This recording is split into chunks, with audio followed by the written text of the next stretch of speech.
Raphaël Glucksmann, vous vouliez dire un mot là-dessus? Non, pour dire un mot dans la défense des politiques, c'est qu'à mon avis, ces politiques, ils ne sont pas extrêmement pires que les politiques qu'il y avait il y a 30 ans. C'est-à-dire que fondamentalement, on les enferme dans une demande qui est ultra compliquée. On leur dit, nous, on vit à l'époque de Wikipédia, de Facebook, de Twitter, et on vous demande d'être dans notre temporalité.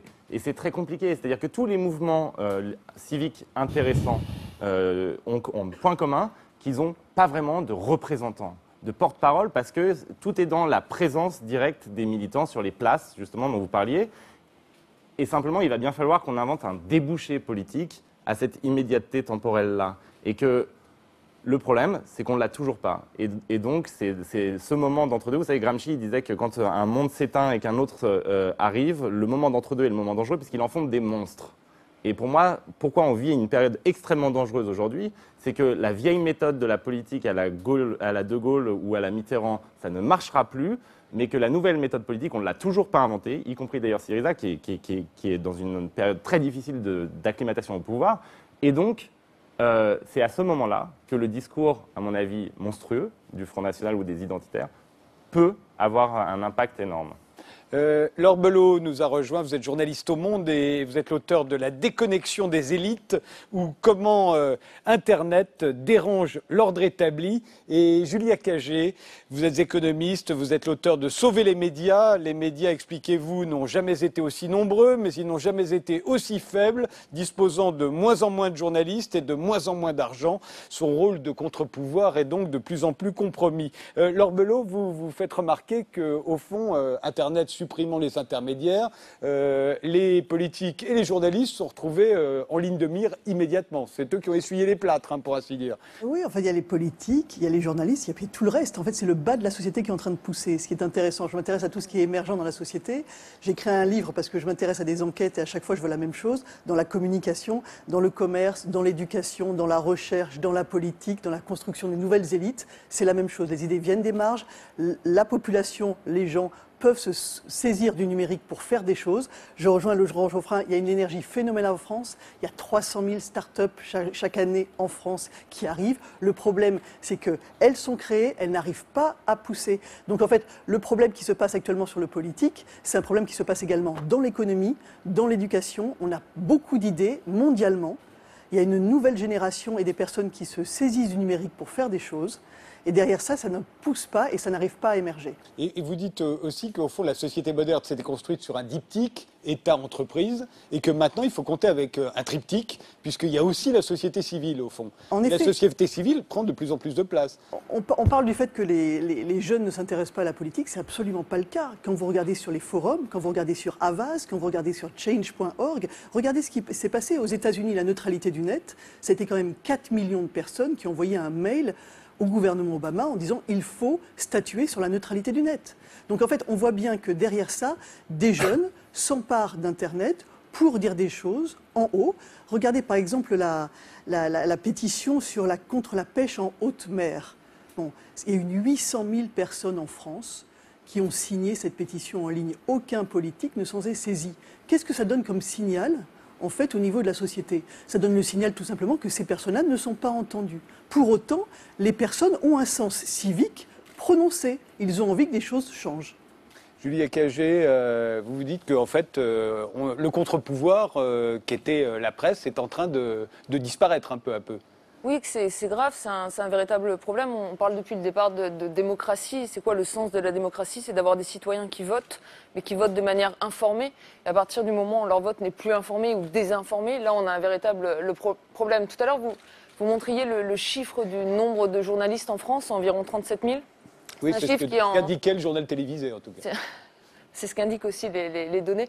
C'est un chiffre qui est en baisse depuis quelques années. Aux États-Unis, on a perdu plus de 15 000 emplois de journalistes ces 20 dernières années. Donc on a une vraie crise de la presse. On a des journaux qui ont de moins en moins de journalistes pour faire un véritable travail d'investigation.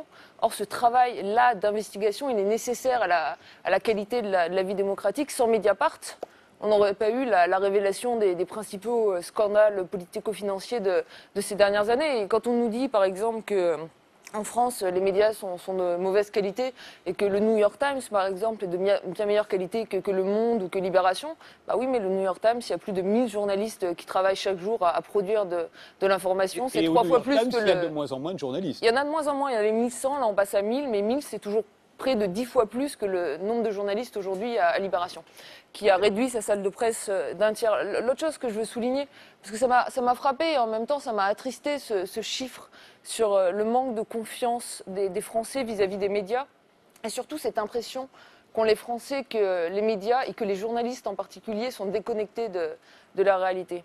C'est vrai pour une toute petite partie d'entre eux. C'est vrai qu'on a des journalistes en France et on a des rédacteurs en chef, on a des directeurs de rédaction qui ont des salaires à 5 chiffres, qui mangent le midi et le soir avec les hommes politiques, les hommes d'affaires, qui écrivent des éditos et qu'on invite partout sur les plateaux télé.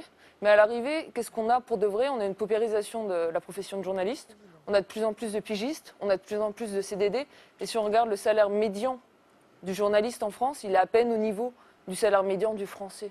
Donc en fait, on fait un amalgame parce qu'il y a quelques figures, vous savez, il y a quelques politiques, il y a quelques jeunes sortis de l'ENA qu'on met en une du Nouvel Obs. Alors ça nous donne une mauvaise image en fait de la classe politique française. Et il y a un peu trop ça en fait derrière l'image que donnent les médias des journalistes en mettant quelques figures qui gagnent beaucoup plus que la moyenne et qui sont déconnectées en avant, alors que c'est pas le cas de la majorité des journalistes. La majorité des journalistes aujourd'hui ne sont pas suffisamment payés.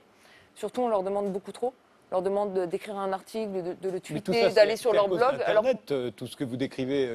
C'est en grande partie à cause de la concurrence d'Internet qui a entraîné une baisse des recettes des journaux à travers de la baisse des revenus publicitaires. Mais c'est pas baisse de la diffusion, donc baisse des revenus publicitaires. Et baisse du nombre de journalistes, baisse de la qualité, donc baisse de la diffusion. On est rentré dans un espèce de cercle vicieux de recherche du profit, d'économie, duquel il faut qu'on arrive à sortir par le haut. Laurent Geoffrin. C'est pas Internet, c'est la gratuité, c'est pas exactement la même chose. Oui. C'est un problème économique. La technologie, elle est formidable. Libération n'a jamais eu autant de lecteurs. Hein, au mois de janvier, on avait 5 millions de visiteurs uniques, 5 millions de personnes qui sont... Mais combien de temps reste-t-il sur le site? On peut moins d'une minute par page. Si vous prenez... Vous dites, moins d'une minute par page. Quand on achète le journal, on ne sait pas combien de temps non plus. Oui, non, 25 minutes en moyenne en fait, pour lire le journal tous les jours et moins de 5 minutes sur Internet sur les sites d'information. À vous la parole. Bref. La question, c'est la gratuité. C'est-à-dire que l'information est donnée par Internet, c'est très bien, et ça augmente le nombre de lecteurs, même s'ils lisent plus vite. Mais souvent, les journaux, on les lit vite aussi. Hein. Et simplement, ils ne payent pas. Et le marché publicitaire ne permet pas de faire vivre suffisamment. Certains sites, ils arrivent à peu près, mais les autres... Donc, on est moins bien informé. Donc, effectivement, ça se discute. Parce qu'il faudrait comparer, il faudrait faire une étude avant de dire des choses. Oh, j'ai fait un livre. Faudrait... Oui, mais je l'ai lu, mais il y a des choses très contestables. Mais il faudrait prendre les journaux d'aujourd'hui, plusieurs journaux, Le Monde par exemple, et prendre celui d'il y a 30 ans et dire c'est beaucoup mieux il y a 30 ans. Si vous faites ça, vous allez être déçu. Parce qu'il y a 30 ans, c'était beaucoup moins bien. C'est pas ce que je voulais dire, mais si on est moins nombreux oui, mais c'est ça, la question, à lire, la baisse de qualité. à passer moins de temps à s'informer, en fait, on arrive, on peut arriver à la conclusion qui est la vôtre à l'issue de votre livre, Le Réveil français, c'est qu'au fond, les Français sont mal informés. Le pays, d'après ce que vous dites, va beaucoup mieux que ce qu'on nous raconte, mais comme on est moins bien informé, on ne le sait pas. Je ne suis pas sûr qu'ils soient plus mal informés. C'est très difficile de dire ça. Il faudrait comparer. Vous savez, on parle du Monde, par exemple. Avant, c'était beaucoup mieux. Mais le Monde, ils ont découvert en 1962, je ne sais plus combien, 15, qu'il y avait le goulag. Ils ont mis 30 ans à s'en apercevoir. C'était bien informé, vous croyez vraiment? Ils étaient nombreux pourtant, hein, mais ils ne sont pas perçus. Et puis en 1975, c'est horrible, il y a le goulag. Oui, mais le goulag, il datait des années 30. Alors comment expliquez-vous, Laurent Geoffrin? Les journalistes sont beaucoup plus libres aujourd'hui qu'ils n'étaient à l'époque. Beaucoup plus libres. Expliquez-vous dans ce cas-là que les Français, dans leur grande majorité, ont l'impression que ça va mal, alors que vous dites vous-même que ça va pas si mal. Ils finissent par le croire, évidemment. Eh oui, mais pourquoi est-ce qu'ils le croient et pourquoi y a-il tant de gens qui peuvent se permettre... en général, vous dites, ou bien sur la presse?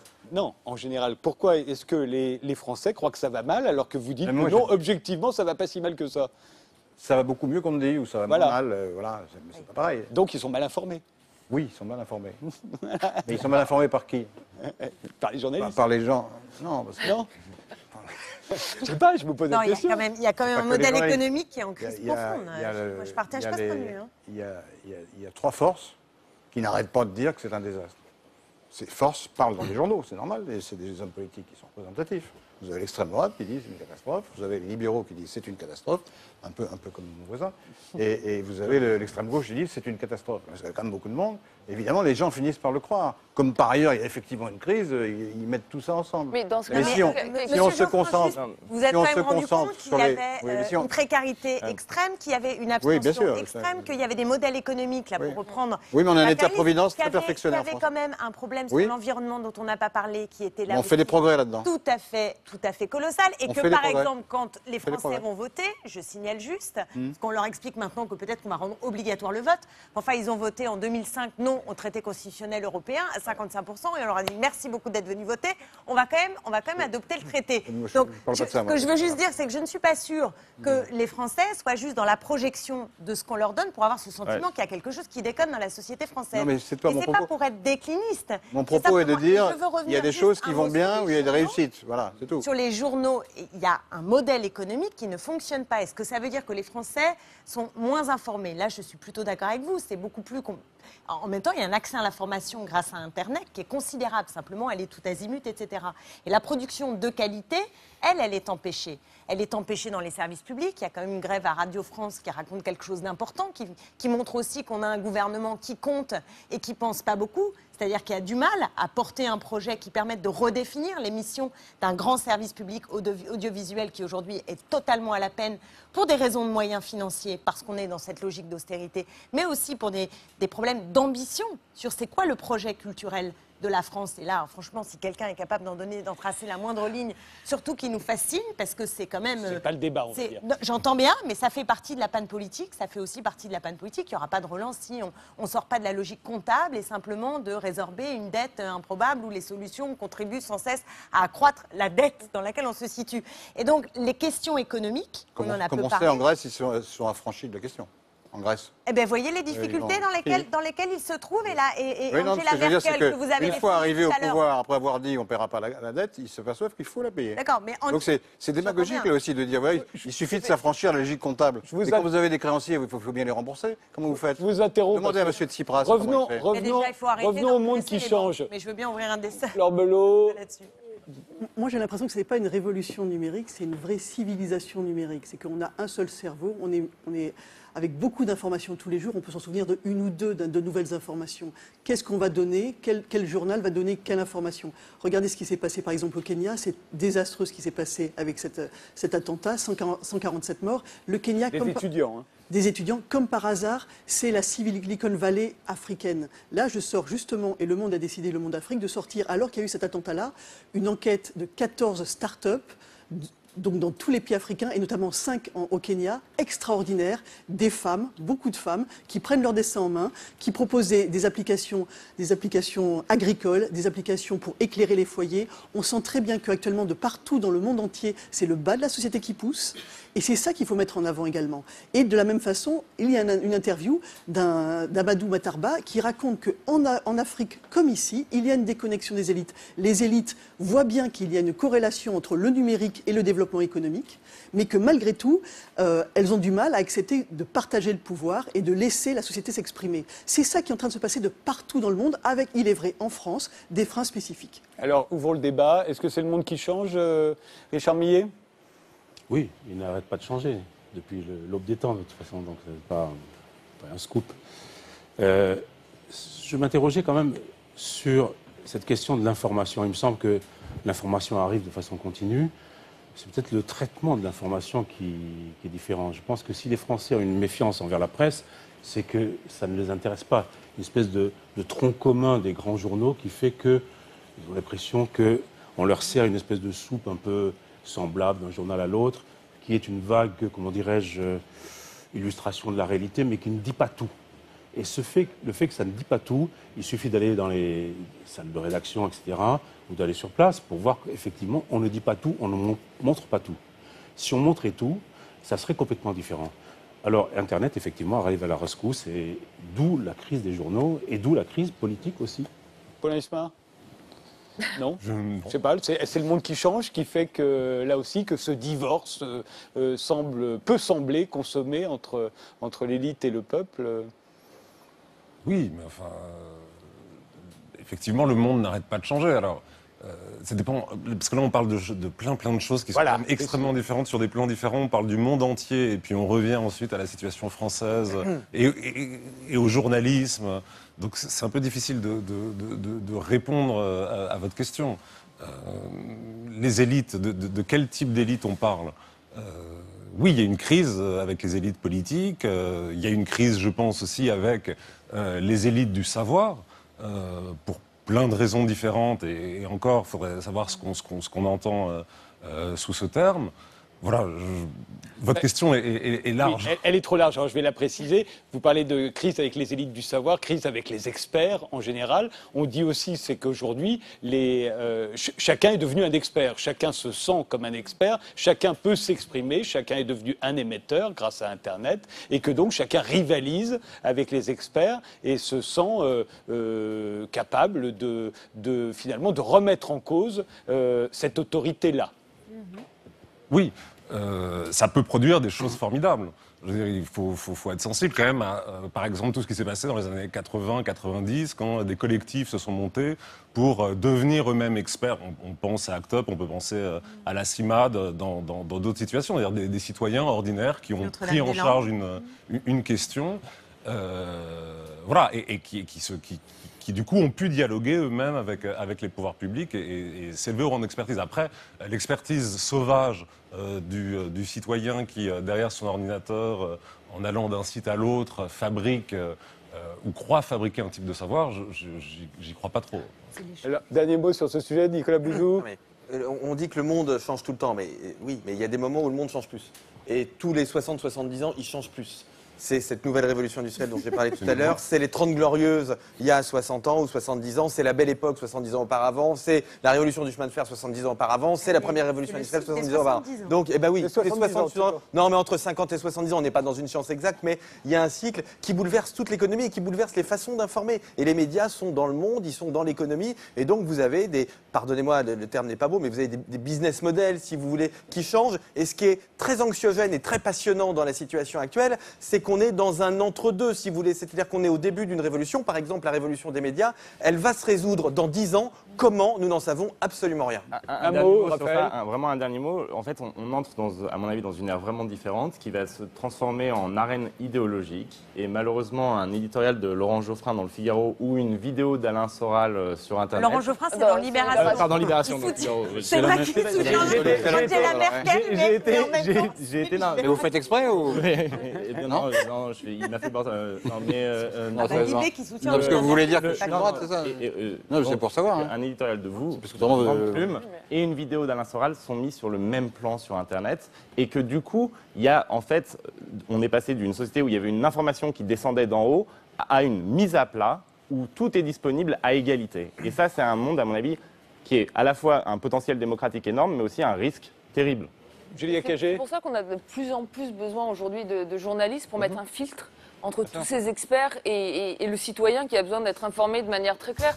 Mais moi, je pense que le numérique, fondamentalement, c'est une chance pour les médias. Le support, on s'en moque. Libération sur papier, Le Monde sur papier, ou sur Internet, ou sur une tablette, c'est la même chose. Ce qui est important, c'est la qualité de l'information qui va être produite. Le grand succès financier et éditorial de ces dernières années en France, c'est Mediapart. Mediapart, c'est qu'en ligne.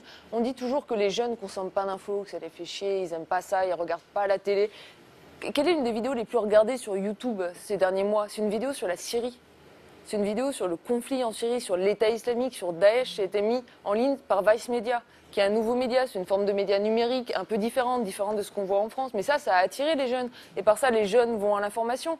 L'information, elle va se faire de manière différente. Il va y avoir des problème énorme de partage des ressources financières. On les a connus dans le bras de fer que la France a perdu face à Google. Ça va se jouer demain avec Facebook, parce qu'on parle de plus en plus de mettre l'information des médias en natif, que les journaux aillent directement sur Facebook plutôt que d'avoir simplement un lien. Ça va se faire parce que c'est comme ça qu'on mettra les jeunes à consommer de l'information. Donc c'est une chance, mais cette chance-là, il faut que les patrons de presse et de médias en général arrivent à la saisir, et deux, il faut toujours derrière qu'il y ait un socle suffisant de journalistes suffisamment qualifiés, suffisamment bien payés, suffisamment bien formés, et puis surtout de journalistes qui croient à leur métier et qui croient que les journaux, ça sert à quelque chose, et qui croient que les journalistes peuvent encore démystifier le monde, démystifier le FN, démystifier les erreurs extrémistes, et nous donner à tous de l'information pour qu'enfin on puisse faire notre choix de manière éclairée et que Nicolas Bouzou puisse choisir enfin entre l'UMP et le PS.